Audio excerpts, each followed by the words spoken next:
சந்தனு மகாராஜா வேட்டையாடி விட்டு கங்கை நதிக்கரைக்கு வருகிறார். தென்றல் அவரை அப்படியே தாலாட்டுகிறது.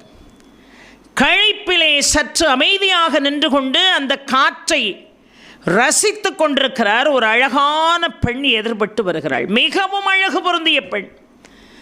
இந்த பெண்ணை பார்த்த உடனே இவள் சாதாரண மானுட பெண் தானா, இவள் தேவலோகமங்கையோ இல்லை நாகலோகமங்கையோ என்று அந்த பெண் அப்படியே பார்த்தார்.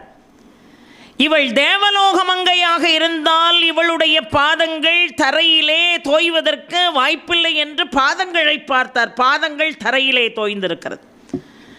ஆக இவள் தேவமகள் இல்லை, இவள் கலைமகளோ அலைமகளோ மலைமகளோ பூமாதேவியோ யாரோ தெரியலையே, எவ்வளவு அழகா இருக்கான்னு பார்த்தார். கால்களை பார்த்தார், மண்ணிலே தோய்ந்திருந்தது மானிட பெண்தான் என்று தெரிந்து கொண்டார். அந்த பெண்ணை சற்று அருகே நெருங்கி, பெண்ணே, இவ்வளவு ஒரு அழகு பொருந்திய பெண்ணை என் வாழ்நாளில் நான் பார்த்ததே இல்லை. உன்னை திருமணம் செய்ய வேண்டும் என்று நான் நினைக்கிறேன். இதுவரைக்கும் நீ திருமணம் ஆகாதவளாக இருந்தால், அதில் கூட ஒரு அறத்தை பாரதம் சொல்கிறது. யார்கிட்டையும் போய் நம்ம சடார்னு என்னை திருமணம் பண்ணிக்கிட்டீங்களா அப்படின்னு கேட்க முடியாது. சில பேர் எவ்வளோ தப்பு செய்வோம் தெரியுமா? சின்ன சின்ன விஷயம், ஆனால் பெரிய தப்பு அதெல்லாம். யாராவது ஒரு ஆண்மகனோடு ஒரு பெண் நடந்து வருகிறாள் என்று வைத்துக் கொள்ளுங்கள். அது ஒருவேளை வயசு முதிர்ந்திருந்தால் அப்பாவாக இருக்கலாம், மாமாவாக இருக்கலாம், இல்லை ஈக்குவலான வயசாக இருந்தால் கூட யாரோ குடும்பத்தில் உள்ளவங்க துணைக்கு வந்திருக்கலாம், இல்லை தம்பியாக இருக்கலாம், இல்லை அண்ணனாக இருக்கலாம். நேரம் அவங்க வாராங்க, அவங்க யாருன்னு தெரிஞ்சுக்கிடணும்னு உங்களுக்கு ஒரு ஆசை இருந்தால், சகோதரர் யார் அப்படின்னு நம்மளா கேட்கணும். அவங்களா சொல்லுவாங்க, இது எங்கள் அண்ணன், இல்லை எங்கள் மாமா, இல்லை எங்கள் அப்பா, இல்லை என் கணவர்னு அவங்களா சொல்லுவாங்க. சில பேர் கொஞ்சம் கூட புத்தி இல்லாமல் யாராவது கூட வந்தாங்கன்னா, உங்கள் வீட்டுக்காரரா சொன்னாள், இப்போ அவள் தான் வீட்டுக்காரன்னு சொன்னாள் அந்த அம்மா. பேசுகிறது கூட நாகரிகமாக பேசணும். சிந்தனைகள் என்பது ஒழுங்காக இருக்கணும்.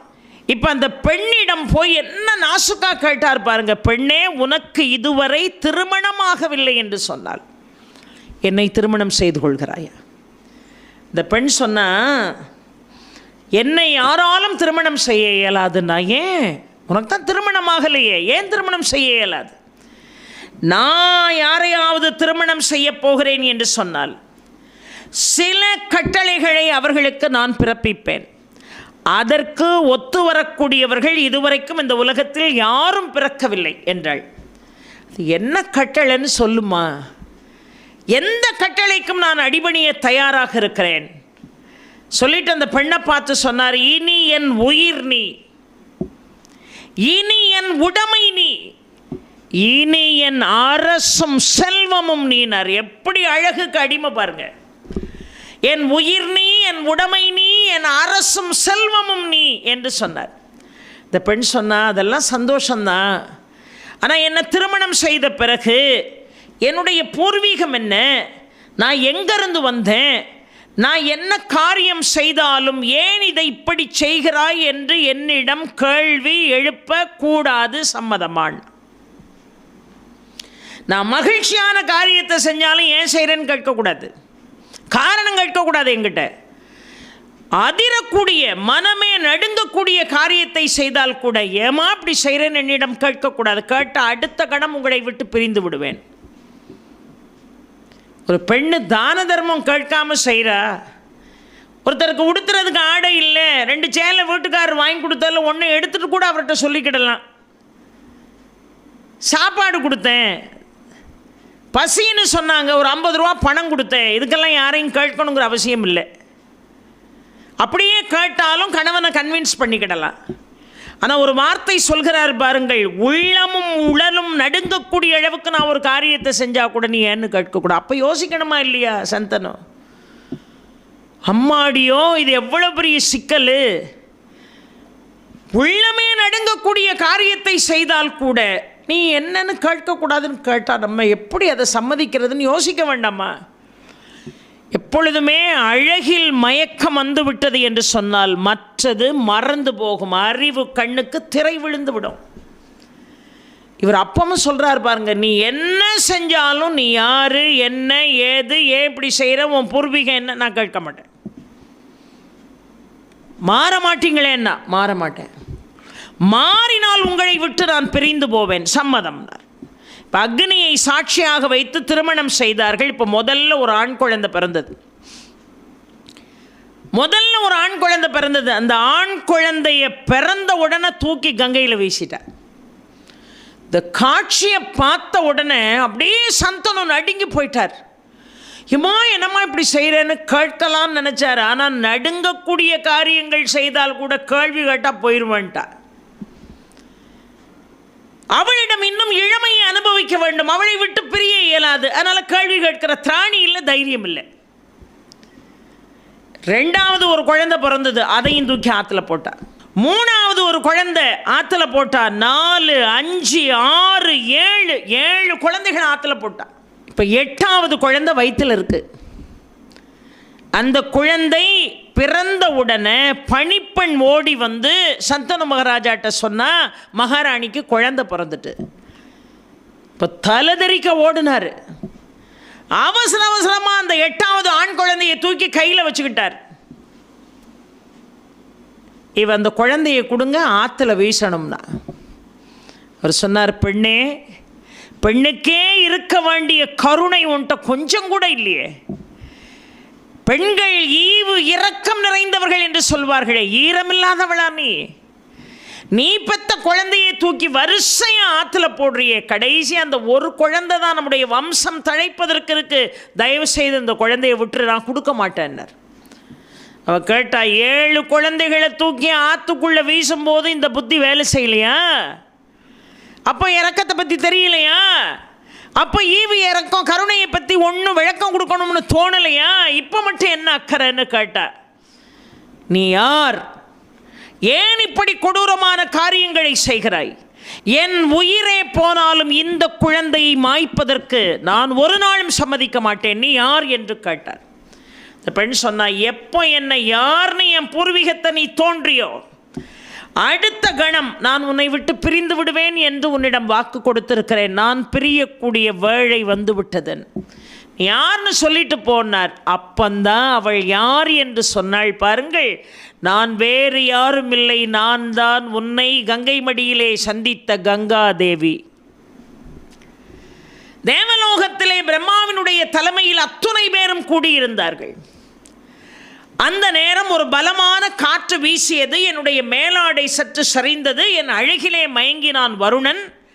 நானும் அவனுடைய அழகிலே மயங்கினேன். உங்கள் இருவருக்கும் பிரம்மலோகத்தில் வேலை இல்லை, லௌகீகத்தை அனுபவித்த பிறகு இங்கே வந்தால் போதும் என்று நாங்கள் விண்ணுலகிலிருந்து மண்ணுலகத்திற்கு இழிந்து போகும்படியாக பிரம்மா சாபம் கொடுத்தார். அந்த வருணனாக வந்து இந்த மண்ணிலே பிறந்த நீதான் பிரதீபனுடைய மகன் சந்தனு. அந்த கங்காதேவி தான் நான் விண்ணுலகத்திலிருந்து இந்த மண்ணுலகத்தை நோக்கி வருகின்ற பொழுது என்னுடனே 8 வசுக்களும் புறப்பட்டு மண்ணுலகத்தை நோக்கி வந்தார்கள். அப்போ நான் கேட்டேன், நீங்கள் என்ன இழிந்து மண்ணுலகத்துக்கு போறீங்கன்னு. அந்த 8 வசுக்களும் என்னிடம் கேட்டார்கள், கங்காதேவி, நீங்கள் ஏன் இழிந்து மண்ணுலகம் செல்கிறீர்கள் என்று கேட்டார். நாங்கள் 2 பேரும் ஒருவர் பேசிக்கொண்டோம். அந்த சம்பாஷணையினுடைய விளைவு ரொம்ப அழகாக வசுக்கள் 8 சொன்னாங்க. வசுக்கள் 8 பேர் நாங்கள் இருக்கிறோம், நாங்களும் ஒரு சாபத்தில் தான் இந்த மண்ணுலகத்தை நோக்கி போகிறோம். இப்போ கங்காதேவி சொன்னா, நானும் பிரம்மாவினுடைய சாபத்தால் தான் மண்ணுலகத்தை நோக்கி போகிறேன். உங்களுக்கு என்ன சாபம்னு கேட்டார். நான் வருணன் மீது ஆசைப்பட்ட காரணத்தினால் இழிந்து மண்ணுலகம் போக வேண்டும் என்பது பிரம்மாவினுடைய சாபம். உங்கள் சாபம் என்ன? நாங்கள் வசுக்கள் 8 பேர். எங்களுடைய தலைவன் பிரபாசன் என்று அவனுக்கு பேர்.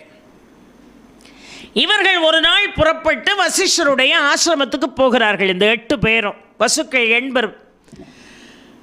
வசிஷ்டருடைய ஆசிரமத்தில் ஒரு காமதேனு பசு இருக்கு. அந்த காமதேனு பசு கறந்த பாலை கொண்டு வந்து இந்த 8 பேருக்கும் கொடுத்தாங்க. 7 பேர் அந்த பாலை குடிச்சிட்டாங்க. பிரபாசன் என்ன பண்ணா, அந்த பாலை பத்திரப்படுத்தி நேராக வீட்டுக்கு கொண்டு வந்து மனைவி கையில் கொடுத்தான். ஏன் தெரியுமோ?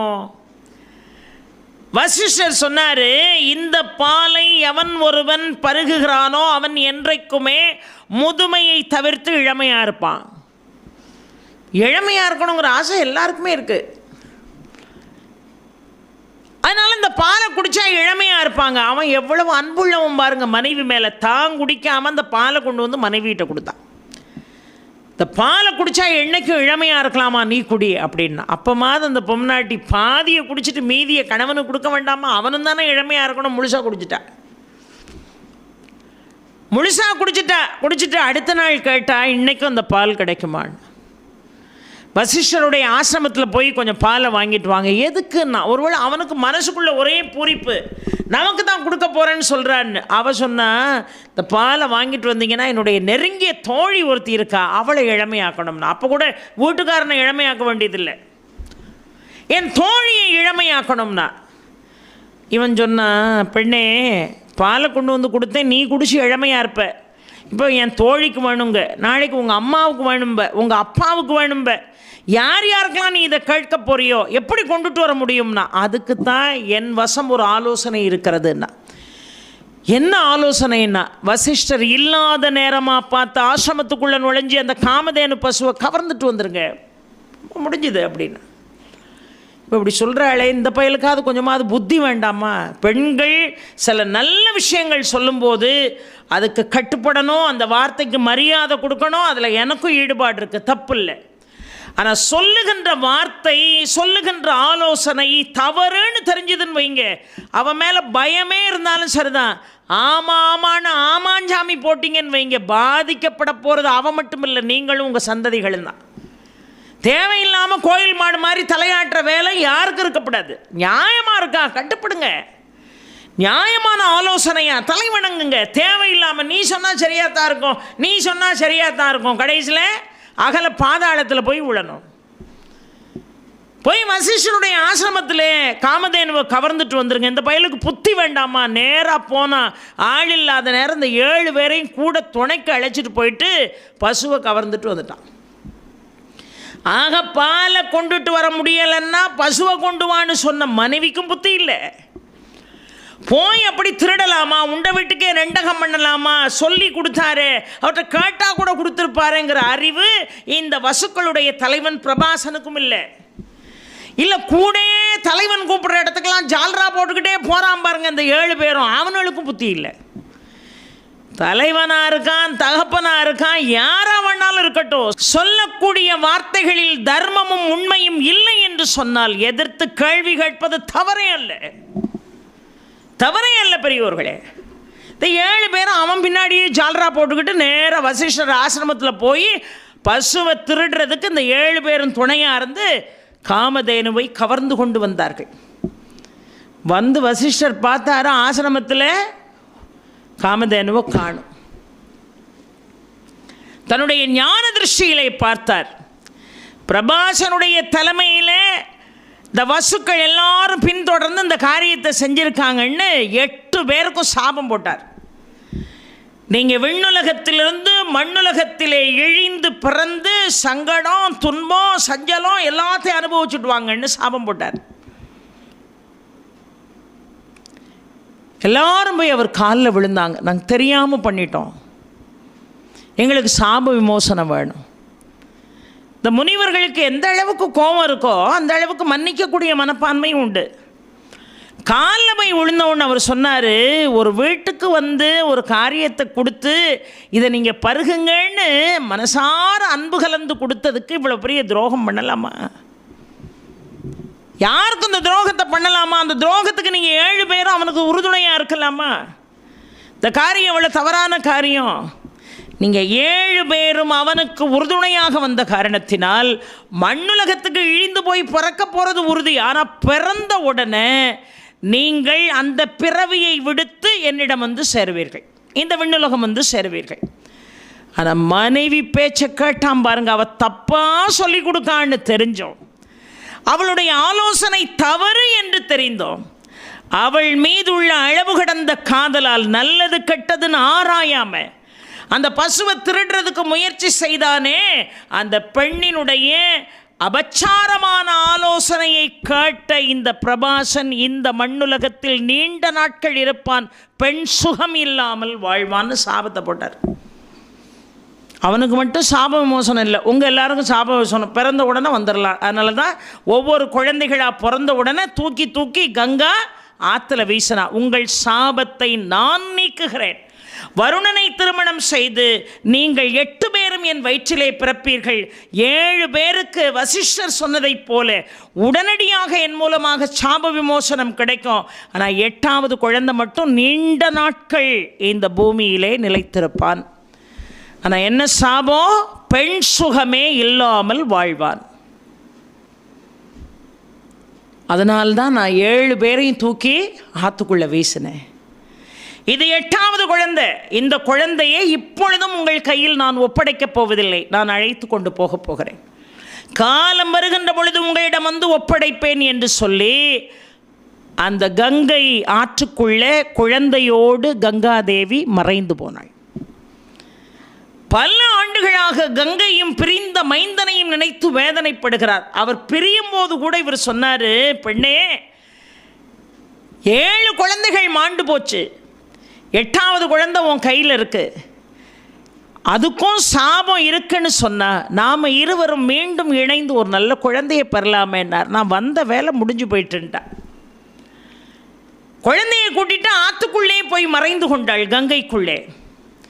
கங்காதேவி மறைந்த பிறகும் பல ஆண்டுகளாக அவளை பற்றி சிந்தித்து கொண்டே இருந்தார், மகனை பற்றி சிந்தித்து கொண்டே இருந்தார். 1 நாள் 2 நாள் அல்ல, 36 ஆண்டுகள் உருண்டோடியது. 36 ஆண்டுகள் உருண்டோடியது. ஒரு நாள் அதே கங்கை தீரத்தில் வந்து நின்று தன்னுடைய பழைய நிகழ்வுகளை எல்லாம் நினைத்து பார்த்து கொண்டிருக்கிறார். அந்த கங்கைக்குள்ளே இருந்து ஒரு வாலிபன் வெளிப்பட்டான், பராக்கிரமசாலியாக காட்சி கொடுத்தான். வில்லையும் அம்பையும் சரி செய்து கரையில் நின்று கொண்டிருந்த சந்தனு மீது அந்த அம்பை ஏவினான். மோகன அம்பை சந்தனு மீது ஏவினான். அந்த மோகன அஸ்திரம் சந்தனுவை பாதித்து சந்தனு மயக்கமுற்று கீழே விழுந்தார். மூர்ச்சை இல்லாமல் கீழே கிடக்கிறார்னு கங்காதேவி ஓடோடி வந்து அவரை தன் மார்போடு அணைத்து அவருக்கு குடிக்கிறதுக்கு நீரை கொடுத்தா. இந்த பையன் கேட்டாம்மா, இது யாருமான்னா, இதான் உங்கள் அப்பா, இதான் உங்கள் அப்பா. மூர்ச்சை தெளிந்து சந்தனு மகாராஜா கங்காதேவியை பார்த்து இது யார் என்று கேட்டார். இவர்தான் உன் மகன், நான் அழைத்து சென்றேனே அந்த 8வது குழந்தை. இவன் பேர் என்ன தெரியுமா? தேவவிரதன்.